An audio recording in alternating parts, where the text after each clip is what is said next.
Culture, Consciousness, and Natural Law, Living Unity in the Field of Diversity. The course presents the essence of Maharshi's insight into the field of culture, his absolute theory of culture, and shows that culture is really the expression of the underlying creativity of nature. It is the expression of the dynamics of natural law from unity into diversity, and then, as we know, reaching its fulfillment in the experience of Brahman consciousness. Culture is the expression of natural law which nourishes every aspect of life. It is the governing intelligence of the universe, and it is at the basis of that evolutionary impulse which forms culture. Culture is all the values that enrich life in a particular climatic and geographic area. So we have great diversity in our world family. Some people live in the mountains, some people live in the desert, some people live by the ocean, a huge range of the expressed world, and our life, our patterns of behavior, the evolutionary flow of life is different in each area. But underlying that, we will see in the course that all of this is the expression of the unified field of natural law that creates the objective world with the fundamental values of space and air and so forth. And it really forms the basis for how a person lives, whether one wears a hat when one goes outside, whether one eats a certain kind of food, whether one is speaking a particular language. All of this is based on the interaction of the individual and society with the laws of nature around them that promote evolution of life, which is a field of consciousness itself. And we see from many different cultural traditions this understanding of the unity of life with natural law. And here we have a comment by Luther Standing Bear of the Native American tradition, who says the American Indian is of the soil, whether it be the region of forest, plains, pueblos, or mesas. He fits into the landscape, for the hand that fashioned the content also fashioned the man for his surroundings. And we'll see this from many different traditions, the unity of life, the unity of our experience with natural law. And we know from Maharshi that the bridge between these two is consciousness.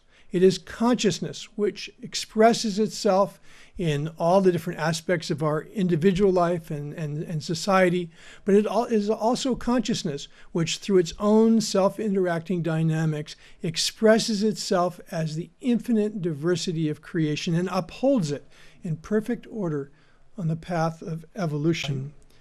We'll look at different cultures and see how they describe consciousness and how they describe the evolution or development of consciousness and the techniques that they use, which are so parallel or so reflective of what Maharshi has brought out in the world through his Transcendental Meditation and TM program. Here's Aristotle from ancient Greece on pure consciousness.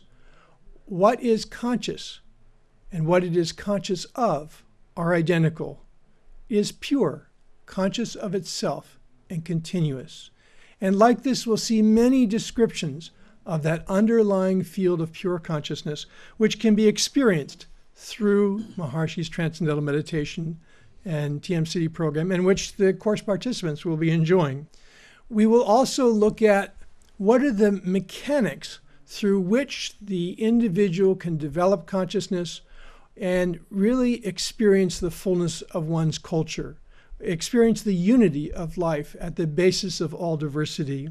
And we've been fortunate in the past to have a beautiful presentation by Dr. Fred Travis, really pinpointing what is the correlation between the brain physiology and the experience of unity in diversity. We also see the physiological correlates to the fundamental values of culture, which Maharshi say uphold the integrity of one's culture, uphold the unity of life. And these are stability, adaptability, integration, purification, growth, and creativity. And these 6 values, Maharshi say, are essential for a culture to be lively, for a culture to be strong, for a culture to be vital, for a culture to enjoy its integrity. Culture must be stable. It must have that continuity of life, and yet it must adapt to new situations. It must be able to integrate what is good for the culture, what is progressive for the culture, but it must avoid those things which will cause some negativity or some lack of vitality. And it must always be growing, and it must always express that underlying creativity of natural law that is at the basis of the culture. The course will also look at what are the challenges to culture today. Our world today is so globalized, and it is creating a situation in which the patterns of life, the traditional patterns of life, the traditional patterns of culture are becoming more and more confused. We see the great range of communication, the tremendous urbanization and migration of different cultural groups into areas which are not familiar to their own patterns of life. And we see that areas of health, behavior are becoming more and more distorted and less connected to that underlying intelligence of nature which upholds life according to natural law. But we will see that in the application of Maharshi's knowledge, there is a great hope for the future. The challenges of cultural conflict, of ethnic conflict, of religious conflict are one of the greatest facing our world today. And we see that there are many great dedicated people who are wishing to see the world live in peace and recognizing that something needs to be done, whether it be through education, as UNESCO says, to enliven the intelligence and tolerance of individuals and society, or whether it be those who are dedicating themselves to eradicating disease, or to trying to achieve many other ways of creating an ideal world through their different abilities. But the reality is there is only really one way to do this, and that is the development of consciousness that Maharshi has offered to the world. Maharshi has given a technology to transform the world towards peace, towards a world family which has never existed before at any time in our recent knowledge. And we can see that this will be the fulfillment to all of those seekers of peace. As Mikhail Gorbachev said, peace is not unity in similarity, but unity in diversity, in the comparison and conciliation of differences. But even with these insights into the nature of unity and diversity, it is really only Maharshi who has the ability, through his knowledge, to bless the world with the gift of peace. And not just peace, but in the course we will describe Maharshi's vision of the fulfillment of all cultural traditions and all religious traditions in the creation of heaven on earth. Maharshi, from the very beginning, described this as his intention. He said, "I will fill the world with the light of knowledge and create heaven on earth." This was in 1959. Maharshi said, with heaven on earth, every expression will be beautiful, blissful, and purposeful. It will be a world of purity of life. It will be fulfillment, all of one's desires. It will be balance in nature and abundance in which no part is suffering. It is the fulfillment of all traditions on earth who have glimpsed this vision of life in totality. Here is one expression that we'll hear on the course: "Thy will be done on earth as it is in heaven." Here from the Quran, what is the fulfillment of life? "And the earth will shine with the glory of its Lord." From the Bible, what will be the application of life, of society, in this time of heaven on earth? The book of Jeremiah in the Bible predicts, "I will put my law within them," the Lord says, "and I will write it upon their hearts, and I will be their God, and they shall be my people."